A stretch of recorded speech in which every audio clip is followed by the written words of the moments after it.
Hey guys, my name is Viper, and I'm going to be talking about gameplay techniques and tactics that are going to improve your gameplay in ESO. These tricks are going to be a little bit more catered towards beginners, but if you are having issues transitioning between PvE and PvP, they'll help you out too.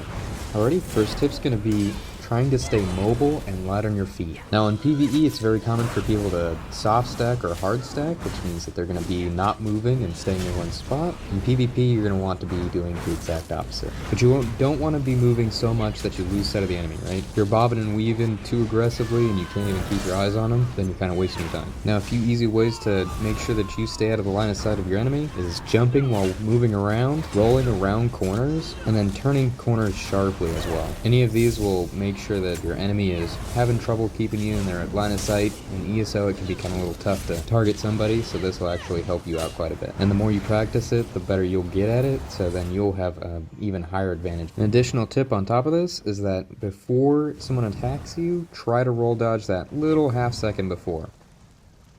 Now if you know the move is coming and you can see it, or you've seen it before, and you roll dodge or block just a little bit before that, it'll usually help the game process it, because your dodging proc chance per se doesn't actually kick in until a little bit after you enact the movement, if you will. Now I know we were talking about moving, but I also added block in there because this will actually be in the next segment. You shouldn't be blocking a whole lot because it's going to consume a lot of stamina. Now moving forward, going into the next segment is going to be reserving your stamina. Now as I said before, if you're running a lot, blocking a lot, or roll dodging a lot, speaking of, if you roll dodge consecutively, each roll dodge will consume more stamina than the last. Now after you burned all your stamina, all it takes is for somebody to CC or crowd control you, and then you'll be pinned to the ground and not be able to move or fight back, and they'll be easily able to kill you. Now it sounds viable to try to wait the CC out to save the stamina. Most CCs last upwards of 3 seconds, and 3 seconds is probably going to be enough to take you out, depending on how much health and resistances you have.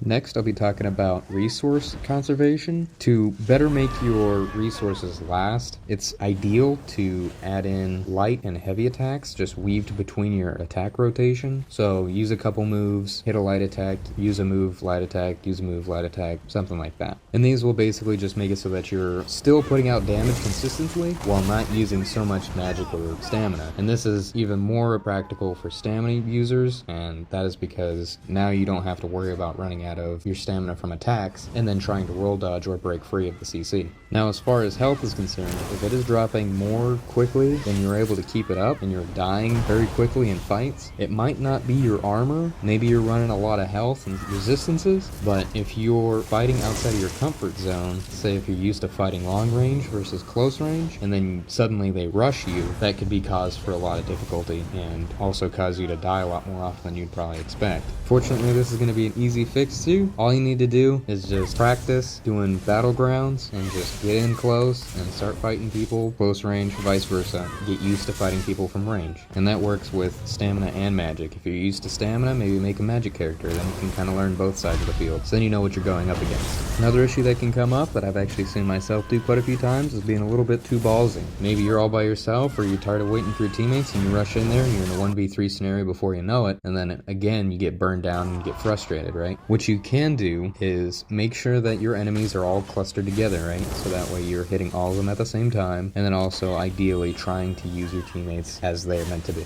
Keeping an eye on your teammates and just having spatial awareness in general is going to help you out a lot in this game. Now maybe you're thinking to yourself, no Viper, I don't have any of these issues. I haven't seen any of these problems arise. I'm super awesome and I don't need any of these tips.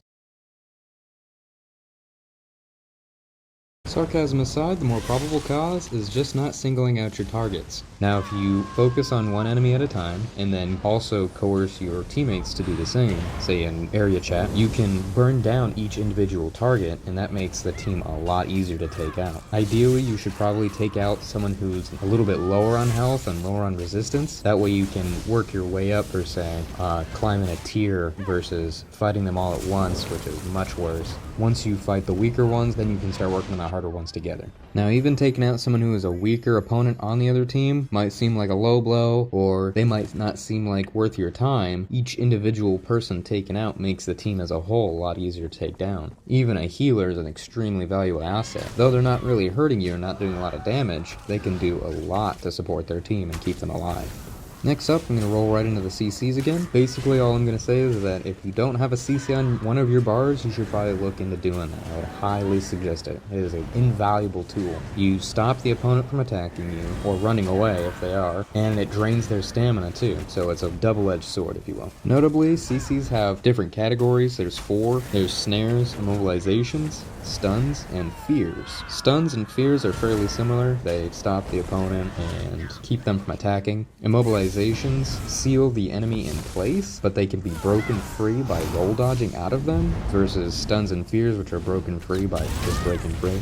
And then snares will stay with you no matter what you do, unless you get a cleanse. Next, I'm going to quickly go over keeping up your buffs before moving on to the next section. One easy pro tip is when you're not in combat and you're just rolling around the world like normal, just run through your rotation of buffs, and then it'll just kind of get you in the concept of just keeping track of the times, how long they last before you need to redo the next one, and it also gets your fingers in the practice of doing the buffs in the correct order of how you might want them to be used. Now, after that good segue, we're going to go ahead and talk about just knowing your rotation in general. When you're working on building up a rotation that is good for you, you want to pick an order where each of the abilities have a benefit to the next ability if it's possible, right? Some abilities can add a buff to other abilities, and you want to keep an eye out for that, or maybe cycle through multiple abilities before you can use one ability in particular. In saying that, it's always good to have a spammable, one that you can just light attack, spam, before you can use another ability or you want to use another ability. Knowing your rotation is extremely valuable because it can separate you between being a decent player and a very good player. And it can also be the difference between you beating somebody and somebody beating you. Now, if you're stumbling through rotation, you get caught and you're just staring at them and you're not even hitting moves because you don't know what to hit next. Meanwhile, they're punching through, knocking their moves out one after another. Probably not going to be a good time. Now, a great way to get around not knowing your rotation is actually just finding an area that has a lot of mobs or NPCs in fairly good groupage of at least 4 or 5. Then you can work on taking out those groups of ads, which together their health will be kind of close to like another player. And then just work on your rotation nice and slow, make sure you hit everything right, and then just get used to doing it over and over again. That way when you go to an actual combat, then you'll be more than set up. You'll be ready to go and everything will seem like second nature.